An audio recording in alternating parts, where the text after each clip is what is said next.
Oh my god, this budget keyboard feels like heaven. Stop! Wait! Don't say the line! Huh? Budget goober? What are you doing? Sir, we've got another code red. What? Code red? I'm sorry to tell you, but another budget keyboard has hit the market.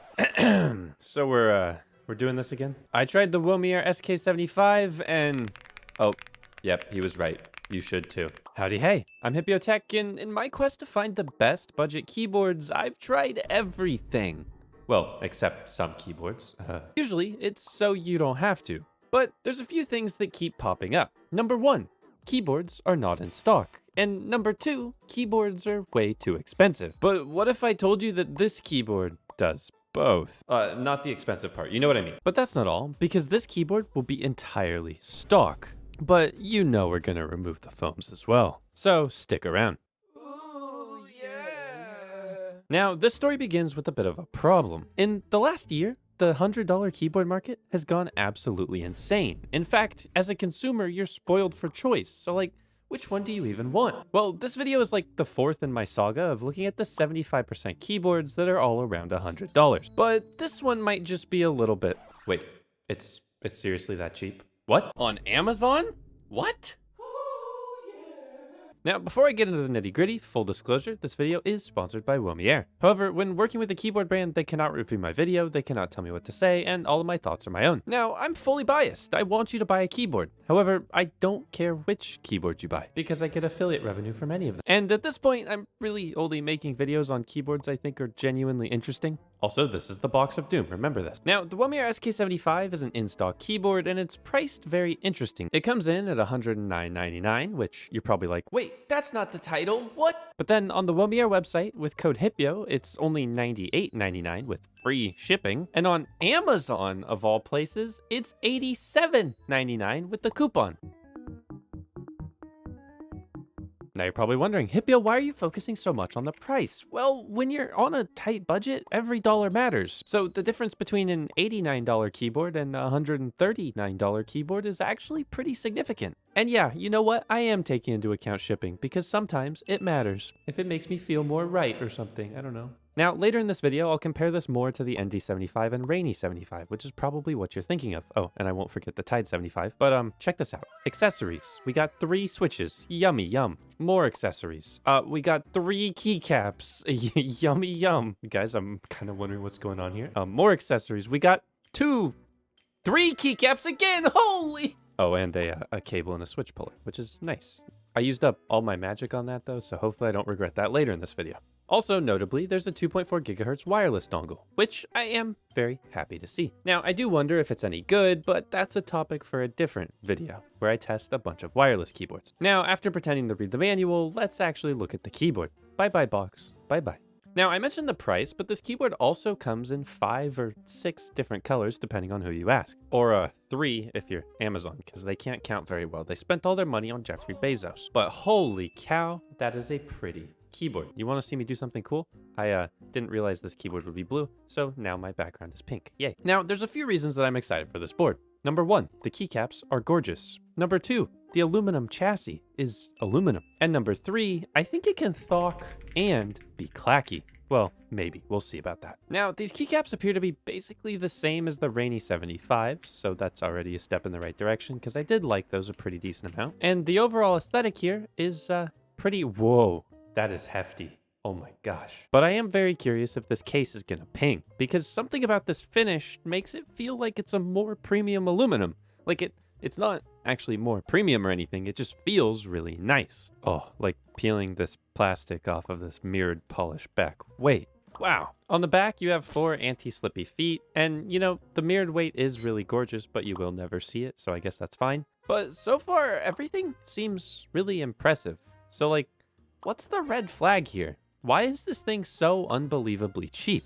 Well, the first thing you might notice is that on this board, there's no knob and there's no screen. Some notable features on the Tide 75 and ND75. The dimensions are also a little bit different, with this board overall feeling just a little bit chunkier and having a seam that runs around the whole entire board. Now, I'll have to investigate this more later, but the gasket performance out of the box is incredibly stiff. This could be a pro or a con depending on your preferences, but you're not getting a soft, bouncy feel, when typing on this thing stock. One thing I also don't notice is that there's no on and off switch visible on the back.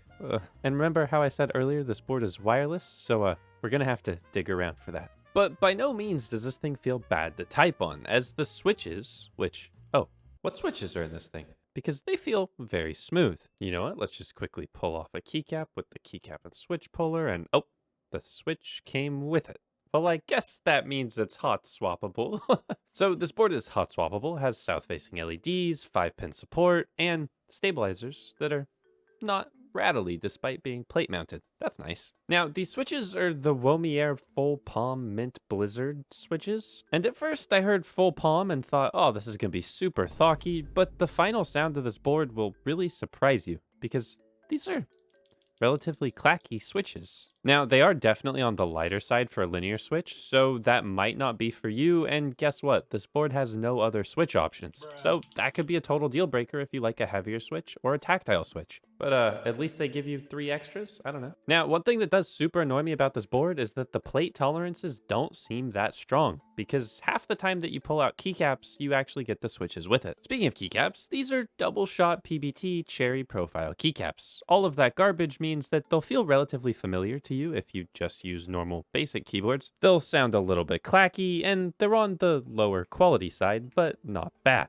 My spacebar didn't have any noticeable warp or any weird injection issues. So with this board feeling really hefty and quite premium and being really affordable and in stock and really nice to type on, always shows up to dinner on time, brings you flowers, likes your parents. Sorry, we're talking about a keyboard. Well, I mean, so far the biggest problem is that when you take off the keycaps, switches come with it. Which that actually could be a big issue, and we'll get to that later. Now, I was trying to figure out where they hid the power button on this thing, so I took off a bunch of keycaps, and voila, I found the power button. It's under the caps lock, of course. Now, this also reveals that there's a polycarbonate plate and some PE foam, which we'll talk about more later. But holy cow, even the RGB is bright. What are they doing? What are they doing? Now, at this point, I also want to note that this board does have VIA software support, which is a great software for reprogramming your keyboard, and the software that even the Sk75 doesn't have. This means that you can reprogram keys, set macros, and just generally fiddle without having to worry about random malware. Now, as far as the actual wireless performance goes, I can't comment on that because I don't have the equipment to test it, but if I was gaming, I would probably use this thing wired anyways. But look at this lighting difference between this board and the Sk75. Like, holy cow, that's so much brighter. But you're probably wondering, Hipyo, how does it sound? You almost said that it sounded like heaven before Budget Goober cut you off. Well, really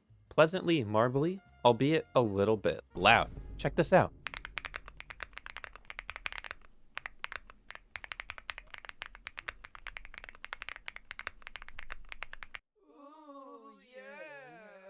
Now, the sound and the feel out of the box are very nice, and really on par with a ton of other offerings around $100. But what if you don't want just really nice? What if you want it to sound a little bit better?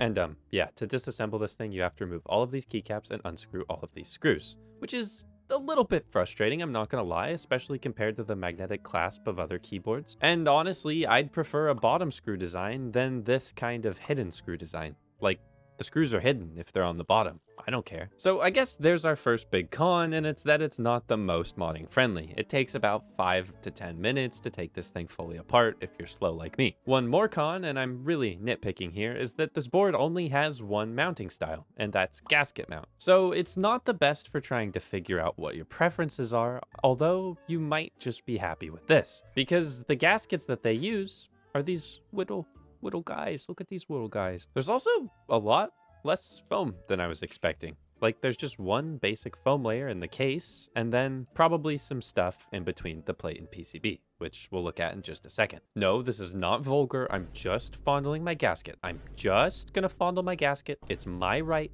my keyboard. Anyways, let's get to modding. Now, taking this thing apart reveals the battery and the bottom case, which has just a little bit of ping. It also reveals some screws, which... Were you paying attention earlier when I said, remember the box of doom?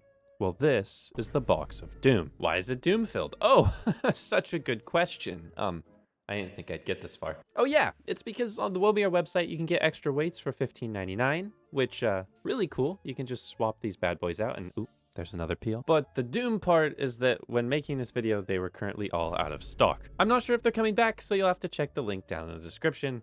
If they are back, you can use code Hipyo to save 10%. Now, to take this board apart, I'm just gonna let Hipyo handle this one. Don't try this at home.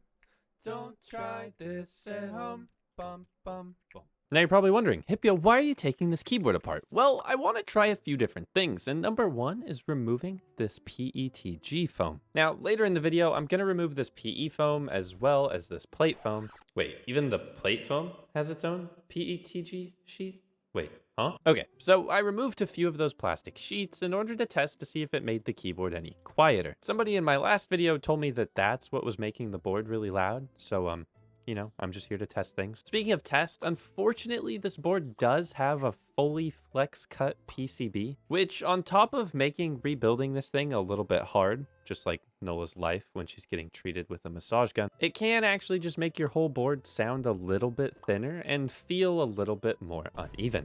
It's not my personal preference, but I see why people like it. But how does the board sound now that we've removed the plastic?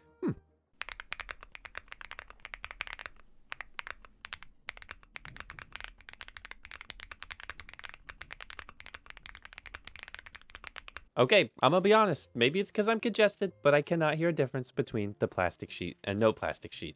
But you know what you will hear a difference with? The next mod. Look at this bongus. Look at this bongus. He just wants the wow stick.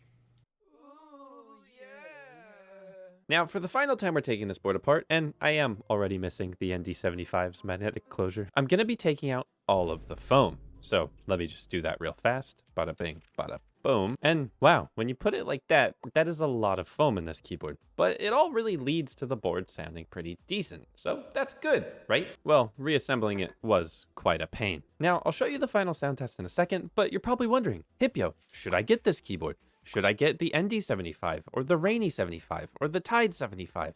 Or should I literally just keep using my HP keyboard? Now, with the current sales, this keyboard is actually the cheapest of all of those keyboards, but what's even weirder is that it also isn't the worst. Now, with the Womier Sk75, you're making some sacrifices. It's a little bit harder to mod. You don't get to choose your switches, you don't get a knob or a screen, but what you do get is good software, a good quality case, good switches, good keycaps, and overall a really good package. But I do recommend that you watch my videos on all of those other keyboards, because ultimately it comes down to preference. Because all of these keyboards are budget friendly, they all make sacrifices that you might not want them to make. But speaking of sacrifices, if you need to sacrifice some of your keyboards in order to pay rent, number one, that's a bummer and I'm sorry, then you might want to check out Boardwalk, my keyboard marketplace. Not only is Boardwalk one of the best and safest places to buy and sell keyboards if you live in the US, Canada, or Australia, but it's also a great place to chat and meet new people, kind of like a Discord server. It's a project that I'm genuinely really passionate about, so if you're trying to do some summer cleaning, then sell your keyboards with Boardwalk today. Also, did I mention there's some really cool stuff on there? Like, what the heck?